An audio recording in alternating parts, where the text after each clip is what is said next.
And you know what the great thing about sports is over music? It's really the only meritocracy. Yeah. Right? Like, yes, music, we can all sit here and go, okay, there are certain rhythms that are nice to hear no matter what type of human being you are. You enjoy them. Yeah. But you could still go, I'm not into jazz, or I'm not into rock, or I'm not into rap. Yeah. You can't say the team didn't beat the other team. Yeah. You can't say at the end of the day, he didn't score more points than that other guy. It's the most simple. It's conquest. It is at its most simplest form. It's war without casualties, without death, without anything weighing on my conscience. Right. I just watched the most primal thing you can watch. So that you know the greatness is qualified. Yeah.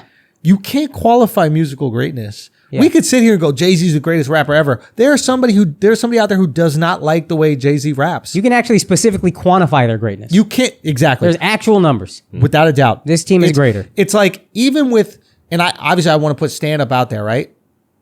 Even with stand-up, you can make a decision to not laugh. You can not laugh if you choose to not laugh. Even if you think something's funny, you can not laugh. Yeah. You can't not see someone win. Yeah. They just win or they don't. So his greatness is undeniable. He was greatness. He was great at something that is merit-based only.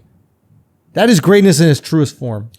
It's gladiator shit, low key. One thing that stuck out to me during the doc, how I think multiple times when people were talking about him, they were like, "Oh yeah, he's like the closest thing to God." Son, Larry Bird goes. How do people just say that so casually? Son, Larry Bird At the height of Larry Birddom said this. Height of Larry Bird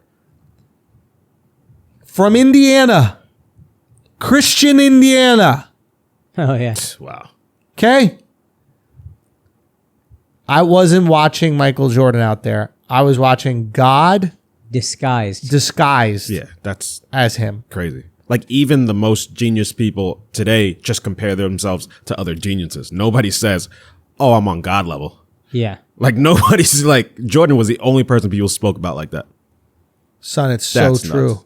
It's so true. Imagine just being so unrelatable. Imagine seeing a talent so unrelatable that you have to relate it to God. You know how, like, when we can't explain something, Yeah. right? We just relate it to the most advanced piece of technology we have, Right. right? So we can't really explain how our brains work, Yeah. right? So we usually relate it to a Computer. Exact computer. And there was a time before a computer where we related it to A calculator. a calculator. And then before a calculator, it's who knows what the fuck it is. A company. Yeah. I don't know. Whatever. The best shit you got.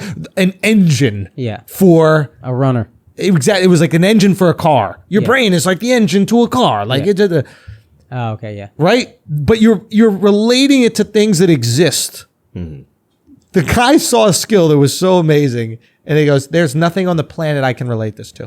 There are no other athletes I can relate this to. There are no other animals. You can't even go, he was like, when you see an eagle soar, that's what it, no. God. Yeah.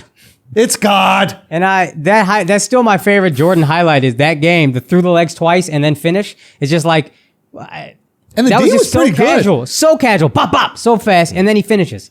I'm not going to lie. Bert's D was good. He stayed he's with on him, but he's just against a force that is greater. There's nothing you could do. It's physics at that point. God, yo. He's God. You can't, it's an act of God. What I just saw was an act of God. I can't compete with that. I just don't understand how he was so well adjusted, man. I mean, maybe he wasn't because he did have the gambling and the drinking and that kind of stuff and like the excessive, competitive outlets with golf and ping pong and these types of things. But like, he seemed so calm every time you saw him in an interview. He didn't seem rattled. He didn't seem uncomfortable. He is the biggest human on the earth in that point in time. And he's unfazed by it. It just seems that he can't wait for competition. He's not going, "Oh my God, I got all this to all these people weighing on me, all these people hoping that I win." Competition's probably the break from all that. I mean, that is greatness right there. You can't wait for that final moment. Because it's just, I mean, it's also like, if I've been doing nothing but fucking business decisions and everybody's in my face all the time, this is my sanctuary. This is 94 feet. I'm not gonna lie to you, dude. I get that now.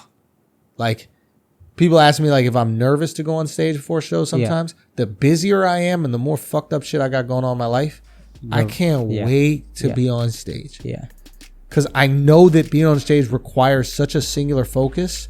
I can't think about any of that. I get to leave it all behind. There ain't even room for it. Yeah.